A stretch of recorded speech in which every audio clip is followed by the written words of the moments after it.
In the past, I've talked about Disney MMOs quite a bit because those were the games that I played when I was younger. Stuff like, wait, hold on, if you've watched any of these videos, you probably know exactly what I'm about to say. Toontown Online, Monkey Quest, Yoville on Facebook, and of course Club Penguin. Games like Toontown Online, Club Penguin, and Yoville on Facebook. Games like Club Penguin, Neopets, and when I was really young, Webkins, helped to introduce me into multiplayer games. Blah blah blah, these games were my childhood. I think everyone understands that by now, and most of the people watching this are probably in the same boat. So my point in all of this is that I was really into MMOs, and especially kid-themed ones, because, you know, I was a kid. All of these Disney games that I played felt the same, which is expected considering that they were all made by the same company, Disney Interactive. But sometimes I enjoyed changing it up a bit and going to play something that didn't feel the same. The problem was that all of these games required a premium subscription. And I wasn't made out of money, so I couldn't afford all of these subscriptions with my $5 per week allowance from doing my chores. So that's when taking advantage of friends came into play. Very rarely, I would head over to one of my friends' houses and play as games that I couldn't afford. One of these was Cartoon Network's Fusionfall, a Cartoon Network themed game that was completely filled with all of the beloved characters from their shows. This game was amazing, and I would get completely drawn into the world every time I went over to this friend's house. I found it cool that you had to fight corrupted versions of your favorite characters while teaming up with the non-corrupted versions of the same characters. It blew my 8-year-old mind, and I couldn't comprehend it. It sat up in my brain as a philosophical question, along with the one that asked why the Easter Bunny in the mall had a zipper on its back. And, you know, I never really learned the answer to that second question. Anyways, it was a great time that I somehow forgot about in recent years.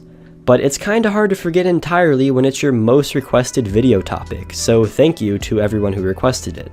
Like all these other titles that I've covered in the past, this game also ended up being tragically shut down, leaving fans wanting more. But this one's a bit different, and there are many more factors that led to its demise than what meets the eye. It's an interesting story, and it shows the struggles that can occur between a development team and a publisher. So, we're going to be finishing up our videos on browser MMOs and reminiscing on what this game was like and what caused it to die in today's video, Why Fusionfall Died.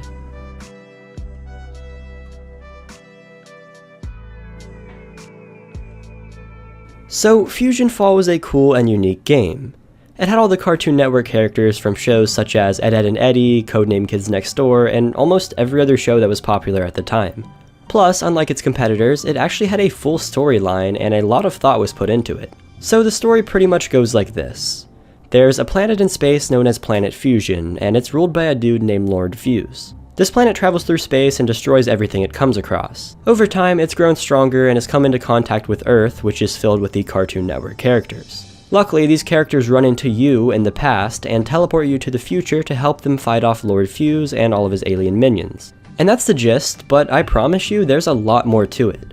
In fact, there was an entire manga comic that explained the backstory, and it was written and handed out by the content designer of the game at Comic-Con 2007. Plus, there are tons of pages of lore and information that can be found online, and I could make an entire video just on the story.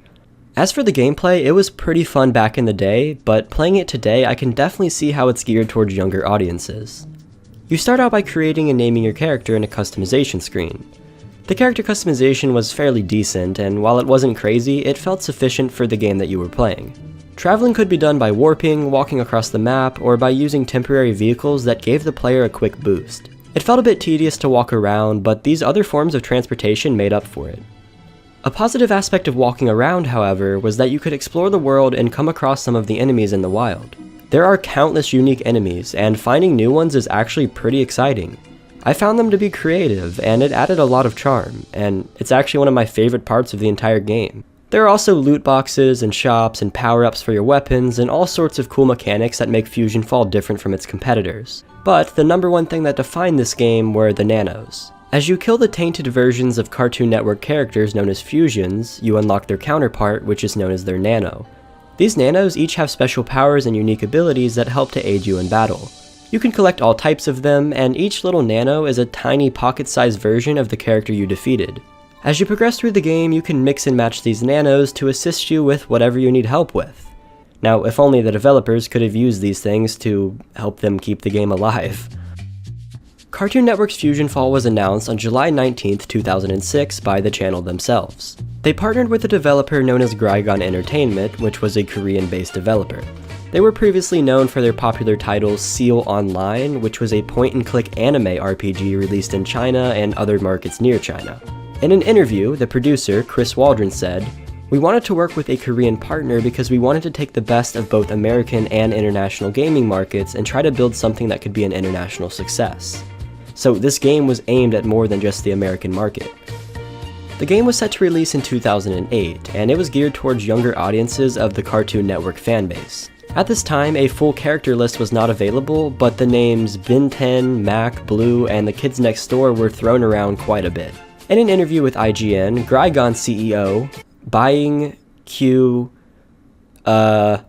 Anyways, he stated that, "When I look at the globally adored characters of Cartoon Network getting together harmonically with the renowned strength and uniqueness of Grygon, I have all my confidence that we will proudly present an online game which will astonish the world." Even today, I still find this an amazing claim, and I wish more present-day developers could act with this same type of confidence towards their creations. But he was right, and this game would go on to astonish the world, or at least the Cartoon Network fans who played it. In 2007, Chris Waldron appeared in another interview with IGN, revealing more information about the game. He said, "The game will have all the character development, open-ended exploration, and multiplayer elements you would expect, but with more of a platformer-style combat system and puzzles spread throughout the world, complete with moving platforms, slides, and ziplines." When questions were asked about the revenue model, he refused to answer and said that there will be a free aspect of the game, but that no further information could be given at the time. As time progressed, development continued, and everything was looking good for Cartoon Network's newest project. By GDC 2008, considerable progress had been made, and discussion related to the game picked up quite a bit. The summer 2008 release was delayed, but an open beta was initiated on November 14, 2008, where players could sign up on the Cartoon Network website to get access to the title. This beta went very well, and what was shown with the game received a lot of positive reception. Some things were tweaked, and launch day was on January 14, 2009. The game launched, and the reviews were extremely positive, and some of the best reviews out of any of the MMOs I've covered on this channel. It got a 75 on Metacritic, and people were generally happy with what they received. A lot of the praise came from the heavily anime-inspired art style and the seamless integration of cartoon characters into a video game. It was pretty much a massive success. As for the revenue model that was hidden in mystery before, it wasn't too bad. Unpaid players of the game could only collect up to 4 nanos, create 2 characters, and play the game until they got to level 4. After this point, they would need to create a new account or purchase a subscription plan to keep playing. There was a 1-month option for $5.95, 3 months for $14.95, and 1 year for $49.95. There were also 2 other options. First, there was the family plan, which was a discount if you, for some odd reason, wanted to play the game with your entire family on 4 accounts. I mean, my family barely knows how to use technology, so I could never imagine playing a game with them, but hey, I guess some people aren't like that. Then there was the I'm cool and want to flex on all my elementary school friends package, known as the Victory Pack. This insane flex of a deal gave you access to 4 months of a subscription, a comprehensive game guide, 2 character outfits and weapons not available online, and a super cool shirt. Honestly, back in the day, the only kid who would own this was the one who sat in the corner of the room with his 45 silly bands on his arm trying to finesse and make trades with all the classroom hosts. My point is that probably nobody bought this one. Back to the revenue model, all of this sounded like a good deal.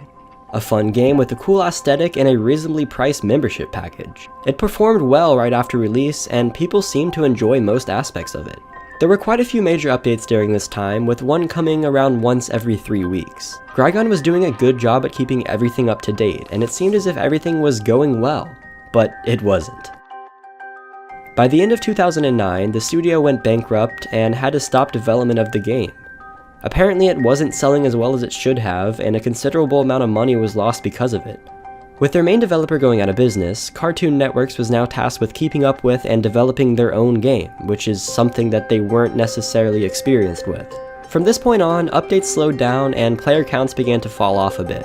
As these numbers decreased, the team over at Cartoon Network began to get worried and somehow needed to recoup the lost players. So, on April 19th, 2010, the game went free to play. With these changes, everything that was previously locked behind the subscription paywall was now unlocked. At first, excited to access these new, previously locked features, player counts spiked back up. But Cartoon Network needed to act fast to find a new way to keep these players playing for a longer period of time. What they needed was a big update. This update was known as the New Beginnings update, and it would go on to haunt longtime players of the game. It was hyped up as being the biggest Fusionfall update to date, and people were excited to see what it was about.